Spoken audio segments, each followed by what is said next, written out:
You think your money is safe because it's in a bank. You think your salary matters because it arrives every month. You think your government will protect the value of your savings, but history says otherwise. From ancient Rome to modern Lebanon, there's one rule history never breaks. When money fails, most people lose everything, but a few walk away richer than ever. So the real question isn't if our financial system is fragile. It's what survives when it breaks, and who sees it coming before it's too late. Today, we'll explore how currencies collapse, how governments debase trust, and most importantly, what survives in the wreckage. This is not just a history lesson. It's a survival guide. We treat money like it's a law of nature. We open apps and see balances. We swipe cards and expect goods. We work, we save, we invest, assuming that the numbers on a screen mean something permanent. But money isn't permanent. Money is a story we all agree to believe. And when that belief dies, so does the money. Every financial collapse follows the same pattern. 1. Trust is earned. A government issues reliable money, often backed by something old, land, credibility. 2. That trust is abused. Slowly, subtly, quietly. More money is printed. Debts are hidden. Promises are made that can't be kept. 3. Confidence collapses. Suddenly, completely, overnight. We've seen this cycle repeat for over 2,000 years. Let's start with Rome, the world's first global empire. At its height, Roman coins were trusted from Britain to India. The silver denarius held value across continents, but as wars dragged on and expenses grew, emperors needed more money than taxes could provide, so they debased the currency. Each new coin contained less silver, just enough to look real, just enough to fool people, until it didn't. Eventually, the denarius became a hollow symbol. Inflation soared, trade collapsed, soldiers demanded payment in kind, not coins. The Roman economy didn't fall in one day and bled trust until it broke. Centuries later, the Eastern Roman Empire Byzantium learned nothing. They issued the gold solidus, the most stable coin of the medieval world.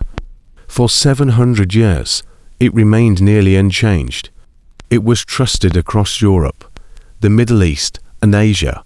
But then, the same temptation, wars, debt, greed, the emperors debased the solidus, just like Rome had done before. Gold content dropped, credibility cracked, trade withered, inflation rose, trust vanished. And with it, the foundation of their economy. But not all collapses come from coin tampering.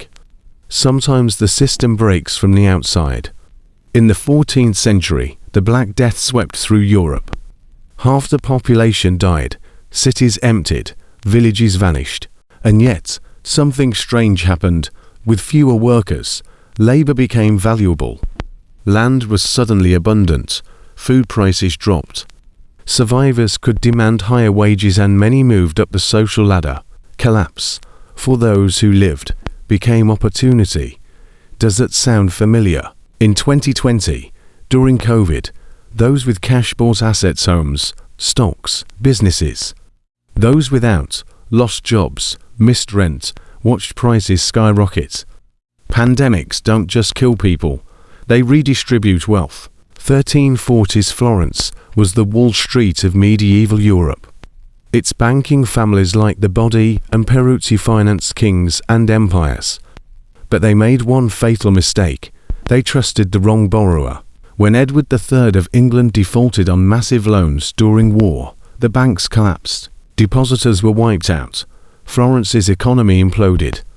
And the lesson echoed through history. Too big to fail is a lie, until it's not. We often think of currency collapse as something that happens elsewhere.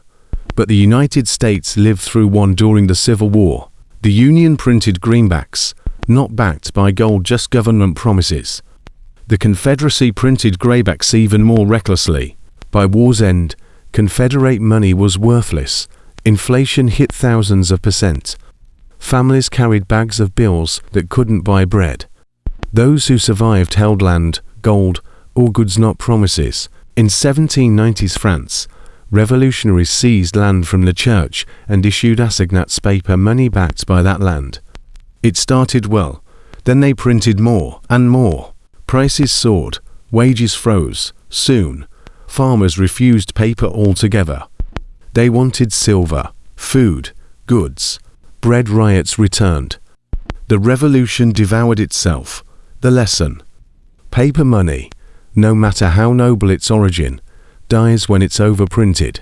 Asia, 1997, Thailand, Indonesia, South Korea all crashed when their currencies collapsed against the dollar. Foreign debt became unpayable. Savings evaporated. Those who survived held dollars, or gold, or real estate. Lebanon, 2019. Banks locked the doors. The Lebanese pound lost over 90% of its value. Middle-class families were instantly impoverished.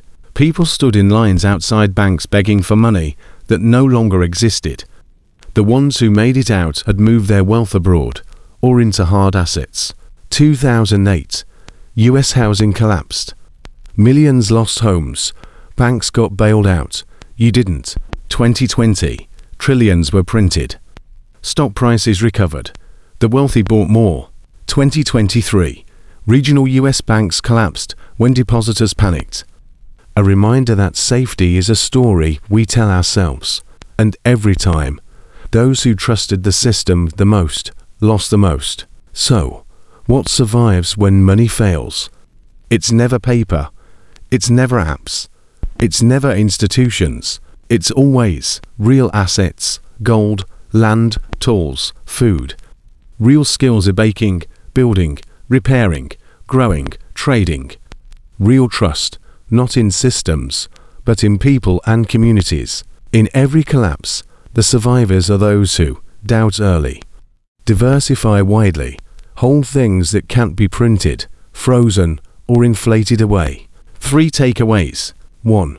Money is not value, trust is. Your wealth is only as stable as others' belief in it. When belief breaks, money vanishes. 2. Collapse always looks impossible until it's happening.